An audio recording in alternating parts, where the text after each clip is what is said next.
2024 5ই August 5ই আগস্টে এবং অন্তর্বর্তীকালীন সরকার 8ই আগস্টে ক্ষমতায় বাংলাদেশে আসছে, ক্ষমতা পেয়েছে, দায়িত্ব হাতে নিয়েছে।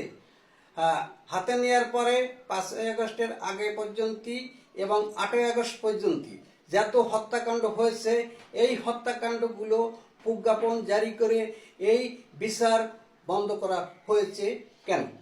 আমরা এটি জানতে চাই। এই সরকারের এটা কি সফলতা যে একটি হত্যাকাণ্ড ঘটিয়েছে সেই হত্যার বিচার হবে না? এবং কেন ছাত্র হত্যার বিচার হবে? যারা 5ই আগস্টটি ঘটিয়েছে তাদের হত্যার বিচার হবে। এবং যারা এই 5ই আগস্টে যারা আইন শৃঙ্খলা বাহিনী ছিল তারা তাদের রাষ্ট্রীয়ভাবে নিয়মিত তারা তাদের দায়িত্ব পালন করতে গিয়ে যে হত্যাকাণ্ডগুলো ঘটেছে সেই হত্যাকাণ্ডর বিচার কেন হবে না? এবং খালি ছাত্র হত্যার বিচার হবে কেন? বাংলাদেশে প্রজ্ঞাপন জারি করে ডক্টর মোহাম্মদ ইউনূস সরকার কেন এই হত্যাকাণ্ডগুলো বন্ধ করেছে? আমরা সেইটা জানতে চাই। এবং সকল হত্যাকারীর বিচার বাংলার মাটিতে সমানভাবে হতে হবে, ন্যায় পরায়ণভাবে। কেন পুলিশ হত্যার বিচার হবে না?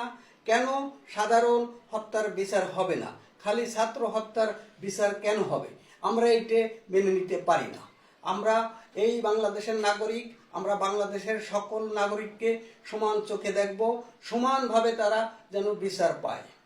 কেউ খাবে কেউ খাবে না তা তো হবে না, সকলে সমান বিচার পাবে। কেন মহিলা পুলিশকে থানায় ঢুকে হত্যা করা হয়েছে?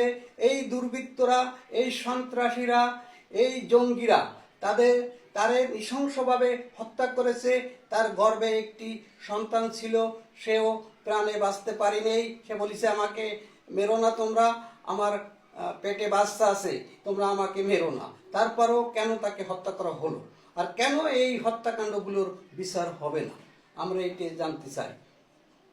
কেন প্রজ্ঞাপন জারি করে পুলিশ হত্যা, বিভিন্ন নাগরিক হত্যার বিচার হবে না, খালি ছাত্র হত্যা বা 5ই আগস্ট যারা ঘটিয়েছে সে বিপ্লবীর বিচার হবে? আর সাধারণ বাংলাদেশি কোনো নাগরিকের পুলিশের বিচার কেন হবে না? আমরা এটা জানতে চাই এবং আমরা এটা সম্পূর্ণ দেখতে চাই। বাংলার মাটিতে সবার বিচার হবে সমানে। বাংলাদেশ, খোদা হাফেজ।